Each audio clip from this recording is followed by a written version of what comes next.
Pandian store தொடரில் ஒன்றா உட்காந்துருக்கிறாங்க கோமதி, பாண்டியன், சரவணன். அங்கே மயில்கட்டை என்னமோ எடுத்துகிட்டு வர சொல்கிறாங்க. உள்ளே போகிறாங்க. அந்த நேரத்தில் சரவணன்கிட்ட கேட்குறாரு, நம்ம நிலத்தை விற்க சொன்னேன்னா என்ன ஆச்சுன்னு. பட்னு அங்கே போகிற மயில் திரும்ப உள்ளே இருக்க வரா. பேசிக்கிறேன்ப்பா, வரேன்னு சொல்லிக்கிறாங்க. 3-4 பேர்ட்ட சொல்லிக்கிறேன். அதில் ஒருத்தர் இன்றைக்கி வந்து பேசுகிறேன்னு சொல்லியிருக்கிறாரு அப்படின்னு சொல்கிறாரு சரவணன். அங்கே இருக்கிற மயில், அந்த நிலத்தில் இவருக்கும் பங்கு இருக்குதா அப்படின்னு கேட்குறா.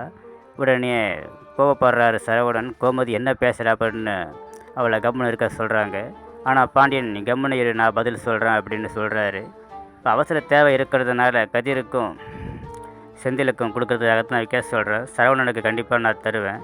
யாரையா நான் பிரித்து பார்க்க மாட்டேன் அப்படின்னு பாண்டியன் விளக்கம் சொல்கிறாரு. இதெல்லாம் எதுக்குங்க இவகிட்ட சொல்லிக்கிட்டு இருக்கிறீங்க அப்படின்னு கோமதி கேட்குறாங்க.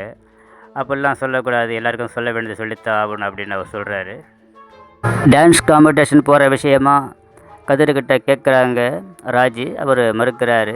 அதெல்லாம் போக தேவையில்லை, அது கம்பெனியை பற்றிலாம் என்ன ஏதுன்னு தெரியாது, அதெல்லாம் வேணாம், இப்போ அவசியம் போகணுன்னு அவசியம் கிடையாது அப்படின்றாரு. என் மேலே நம்பிக்கை இல்லையான்னு ராஜி கேட்குறாங்க. நீ கலந்துக்குவ, கண்டிப்பாக ஜெயிப்ப, ஆனால் இப்போ போக வேணாம், நீ போலீஸாக ஒன்று ஆசைப்படுற, அதில் மட்டும் கவனம் செலுத்து அப்படின்றாரு.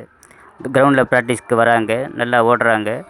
அப்போ கதிர் சொல்கிறாரு, இத்தனை நாளோட இன்றைக்கி தான் நல்ல வேகமாக ஓடி இருக்கிற அப்படின்னு சொல்கிறாரு. பிறகு திரும்ப 3 ரவுண்டு போகிறேன்னு சொல்கிறாங்க. உடனேலாம் ஓடக்கூடாது, கொஞ்ச நேரம் உட்காரு, ரெஸ்ட் எடு, தண்ணி குடி அப்படின்றாரு. திரும்பவும் அந்த டான்ஸ் காம்படிஷன் விஷயமா பேசுகிறாங்க. அதெல்லாம் தேவையில்லை, 10 லட்ச ரூபாய்க்காகத்தானே நீ ஆசை போகணுன்னு சொல்கிற அப்படின்னு கேட்குறாரு. அதுவும் தான் ஒரு காரணம் அப்படின்னு ராஜு சொல்கிறாங்க. அதெல்லாம் வேணாம் அப்படின்னு மறுக்கிறாரு. வீட்டில் எல்லோரும் உட்காந்துருக்கிறாங்க. அந்த இடத்துல வர்ற ராஜி பாண்டியன்கிட்டையும் இதை பற்றி கேட்குறாங்க. அவரும் மறுக்கிறாரு. வீட்டில் உள்ள எல்லோரும் மறுக்கிறாங்க. ஆனால் பிடிவாதமாக அவங்களும் விட்டு கொடுக்காம திரும்ப அதையே பேசுகிறாங்க. ஒரு கட்டத்துக்கு மேலே அவர் எழுந்திரிச்சு போயிடுறாரு. வீட்டில் வேலை செஞ்சுக்கிட்டு இருக்கும்போது மயிலை பார்த்து பேச்சு வாக்கில் கோமதி கேட்குறாங்க, என்னம்மா வீடு சொத்தை எல்லாத்தையும் ஆளாளுக்கு பிரித்து தனித்தனியாக குடும்பத்தை பிரிச்சிடலாமா அப்படின்னு. என்னத்தை என்கிட்ட இப்படி சொல்கிறீங்க அப்படின்னு கேட்குறாங்க. நான் சும்மா சொன்னேன் அப்படின்னு மயில் சொல்கிறாங்க.